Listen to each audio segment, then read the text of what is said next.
इन पहलवान भैया जब तक कारा तब तक माँ सबसे लगा रहूंगा। जहाँ देखे नहीं सब मास्टर के हमारे ढोलक मास्टर का फूल मैदान करे ऐसा से एक घंटा मेरे को इंडिया के हाथ में स्वागत तो रामराज भैया आपको कुछ आशीर्वाद लेना चाहते हैं तो आप बता दीजिए। हाँ, सबसे पहले हम अपने पूजनीय गुरु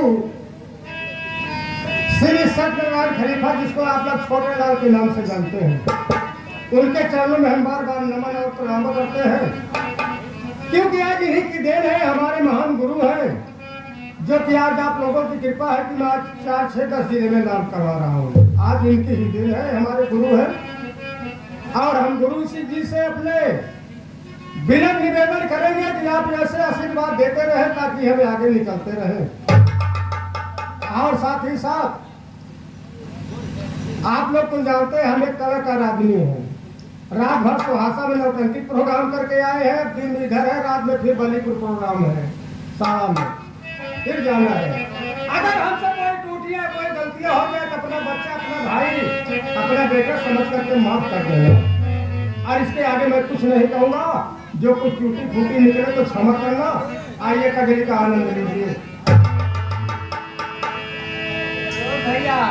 अशोक भैया जैसे प्रिय अर्जुन आपा गा रहा, क्योंकि दो गाना हुआ जैसे बिटिया बेटवा का शादी विवाह होता है, लोग देवी और देवता का पूजा करते हैं, तो वैसे हम लोग हमारे चौरा देवी माई पूरे विक्रम शाह की था नहीं, हम सबके ऊपर सवार आते हैं, सबसे पहले उनका ही पूजा करेंगे।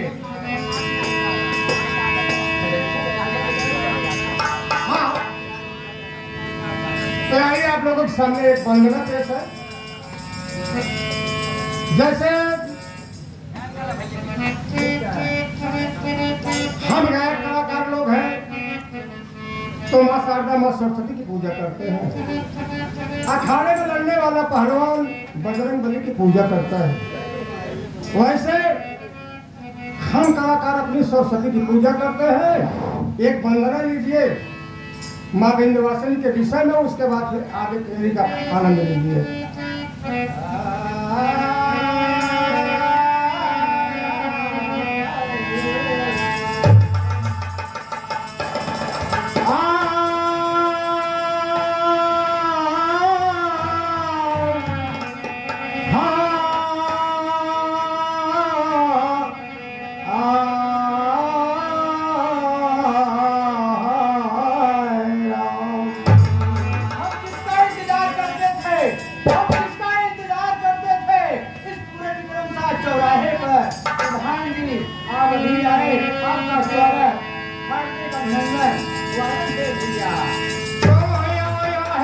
सो जाएगा अरे भाई राजा रंग फकीर, हर कोई सिंहासन चढ़ चला, कोई बधा जात जल्दी।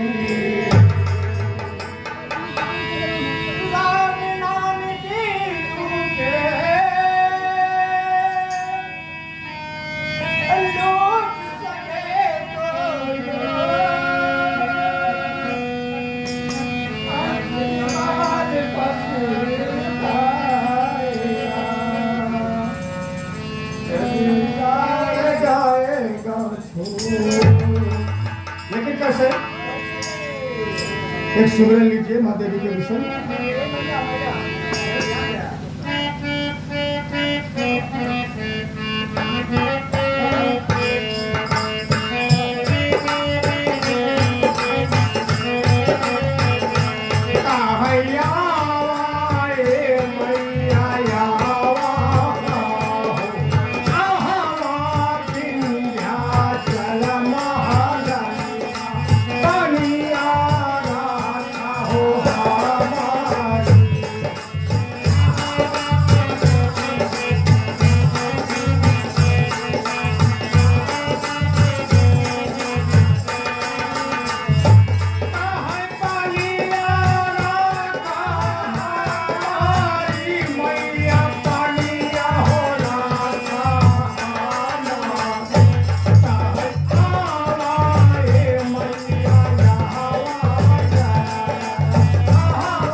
देवही डूबे पुरवा भाई भाई एक तो ये भैया एक तो यारा एक तो बहुत पुरानी नैया डूबे पुरवा भाई भाई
पूजनी हमारे गुरु सत्यनारायण खलीफा जो कि आप लोग छोटे लाल खलीफा के नाम जानते हैं, हमारे महागुरु हैं।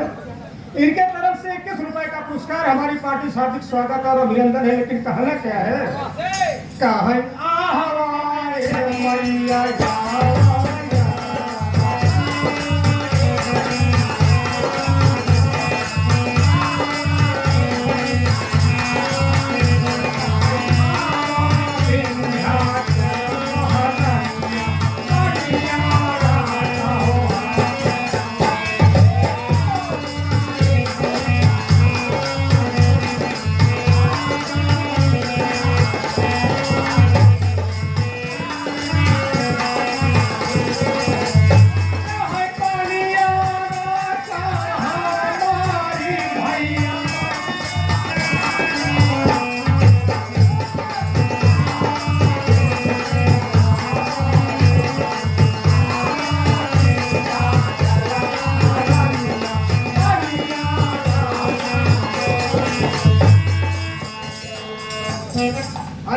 चौथे टूट गई पतवार, अरे पचाए बाहर के मार भैया पचाए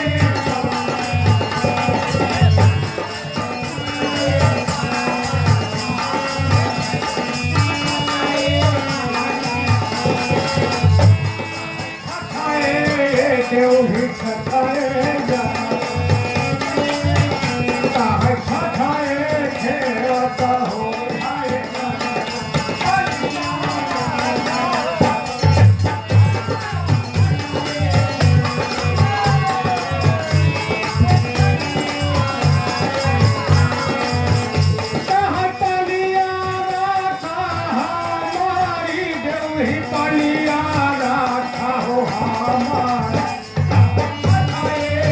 भैया छठाए यारा छठाए खेवता हो जाए रानिया बलिया राधा हो